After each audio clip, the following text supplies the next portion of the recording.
couple nights ago, I was sitting down on my couch thinking of YouTube ideas, stuff that I can upload to this channel. It's really, really hard to just talk about one game specifically because we are in the NBA Finals right now, and my team actually is in the NBA Finals right now, which is kind of shocking, not to flex. But there are 28 other teams in the NBA who are not competing for a championship right now.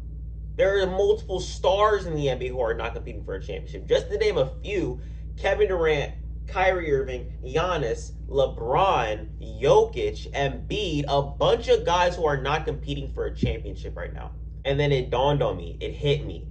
There are some NBA players in the league right now who literally cannot get over the hump, who can't find playoff success. And I'm here to talk about them because in the 2022-2023 season, these NBA stars right here have something to prove, and this might be their last shot. The first person I actually want to talk about is a guy who's probably the most scrutinized NBA player right now, is Russell Westbrook. I mean, come on. He came off one of his worst seasons imaginable. I mean, he averaged, 15 points a game this season. It's his worst since his sophomore year, and he did not look good at all for the Lakers. He did not look like a good fit at all. Going into that season, that Lakers team was looked at as a team who could possibly win a championship with Russell Westbrook, LeBron James, Anthony Davis, and a bunch of role players. This team looked like it was going to be, a team to be reckoned with in the NBA, and they automatically they looked like it was a horrible fit. You start off the season 0-7 with your preseason, didn't win a game there, then you just continue to underachieve, and everyone was just disappointed. Everyone was like, Russell Westbrook might fall out of the NBA because not many teams are going to want him. His contract's too big, so it's not going to be able to get moved. It was looking really, really bad for Russell Westbrook until they said that they were going to keep on to him, only because they couldn't really find any a home for him to be at. They couldn't find any trade packages for him. And I feel like Russ will be able to find that role under Darvin Ham. I feel like he'll be able to work with him as much as possible. I haven't really got to watching that press conference. It's the first press conference since he became the head coach.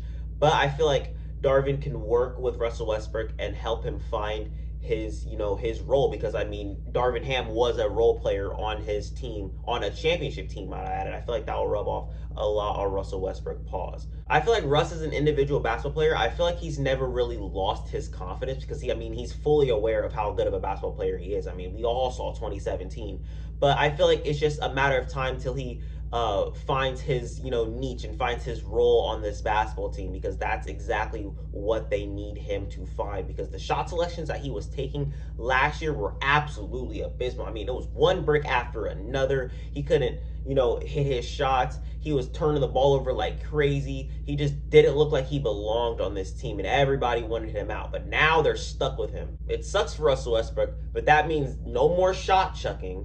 That means no more bad shot selection. That means no more low IQ passes. That means you need to lock yourself in a damn gym and get to work, bro. This season is really, really big for you. It's big for your team. It's big for your organization. And it's really, really big for your fans and your franchise. Trust on that. The next person I want to talk about is not really a guy who's like about to have a make or break season. Like, this is their last shot to do what? You know what I'm saying? I just want a reason to talk about them. It's Damian Lillard. I mean, I've been seeing this man's name get thrown throughout Twitter for like the past week because of these DeAndre Ayton rumors. And I'm not going to lie, we're going to talk about him in a minute. I just feel like since Damian Lillard was out for probably like half the regular season, people are tending to forget how good of a basketball player he is when he is healthy. This is about to be his first healthy season, and God knows how long, and he's about to show out.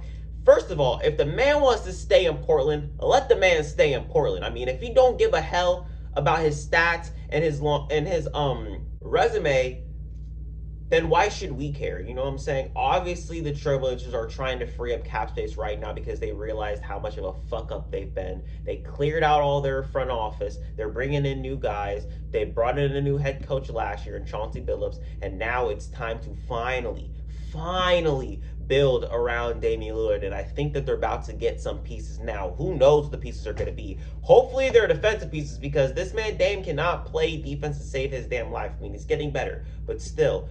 There has been rumors that they're trying to bring in DeAndre Ayton, because they just came out today and they said that DeAndre Ayton is most likely has already played his last game as a Phoenix Sun, and I'm pretty sure that the Blazers have all the money in the world to throw that motherfucker a bag. You feel me?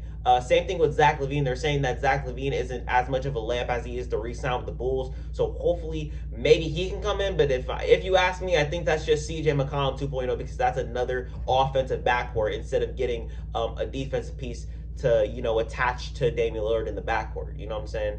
More people were saying Donovan Mitchell, but same thing. He's not really as good of a defender. I just hope that they give this man Damian Lillard some help. I'm not asking for no damn Cody Zeller. I'm not asking for no damn Norman Powell. I need this man to get a fucking co-star and a damn center. I'm sorry, Yusuf Nurkic. You're gonna have to go, bro. You're gonna have to go. Another thing is, what do the Trailblazers do about Anthony Simons? Do they trade Anthony Simons? Possibly. They're probably going to do that. Maybe they still bring him off the bench as a six-man role. I don't know what they're going to have to do.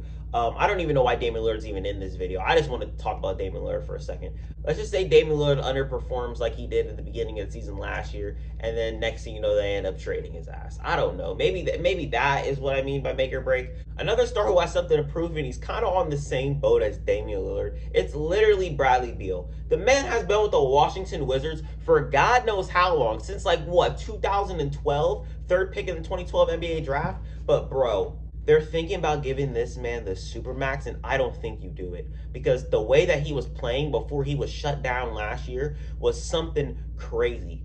I went on a Twitter space, and everyone knows what that Twitter space was right after the Wizards blew that damn 35-point lead to the Clippers. Went in there, and they was talking about trade this man for Bobo, trade this man for whoever the fuck, because we do not want him no more. No Supermax for Bradley Beal. Contract year and he failed. I don't want him on my team no more. And I was sitting there like, damn, they're going in on him, bro. They were going in on him. A guy who once averaged 30 points on their team is a guy who they don't want on their team no more, which is kind of crazy to me. And to be honest with you, I don't know what would be next for Bradley Beal if he does not hoop next season. Where does he end up? Does he end up a third option, having to, find his role as a third option when he's been a number 2, number 1 option his whole entire career? They went out and they went to get Porzingis. They trade away Spencer Dinwiddie, like people asked. They trade away Davis Dogshit that people asked for. And then they brought in Porzingis, the unicorn. Let's see what they can do together. Hopefully they, mesh together and they, complement each other as well as possible to at least push them to the playoffs, because they haven't been a playoff, a very good playoff team for a while. You feel me?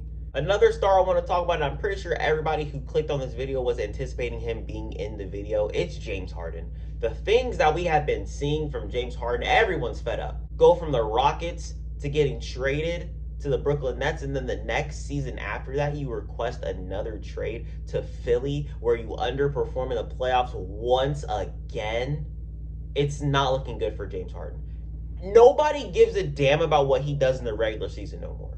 We don't care about that, James Harden. We care about what you're about to bring, bro. You need to win a championship. If you say that your set goal is to win a championship and then you don't show it when the lights are brightest, we're going to look at you and we're going to scrutinize you, bro. It's just how it goes.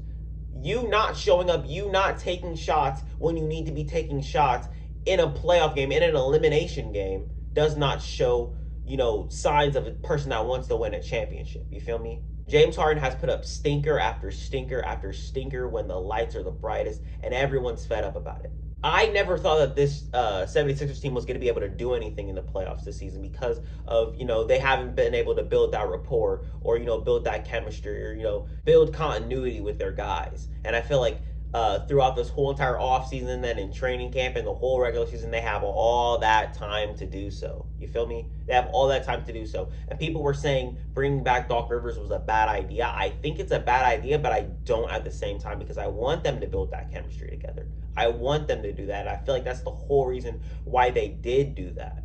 Do they give this man James Harden the max? I do not think you do. Because of what we just saw, I don't know about all that. You know what I'm saying? I don't know about all that. But do I think that he's going to get the max? Probably. Because we all know what James Harden is. I mean, at this point, this man's a first ballot Hall of Famer. We all know what the man James Harden can do and what he has done in his career and what he's given us throughout highlights, throughout games, throughout moments. He's done it all besides win a championship. But I mean, this man is a Hall of Famer.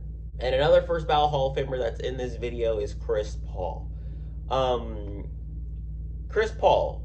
Look up his accolades real quick. 12-time NBA All-Star Chris Paul. 11-time All-NBA team Chris Paul. 9-time NBA All-Defensive Team Chris Paul. All-Star Game MVP, Rookie of the Year, All-NBA First Team Chris Paul. The point guard, arguably a top 5 point guard of all time. And people are worried about him not winning a championship. The best to ever do it. Some of the best to ever do it didn't win a championship. Allen Iverson ain't winning shit. Steve Nash ain't winning shit.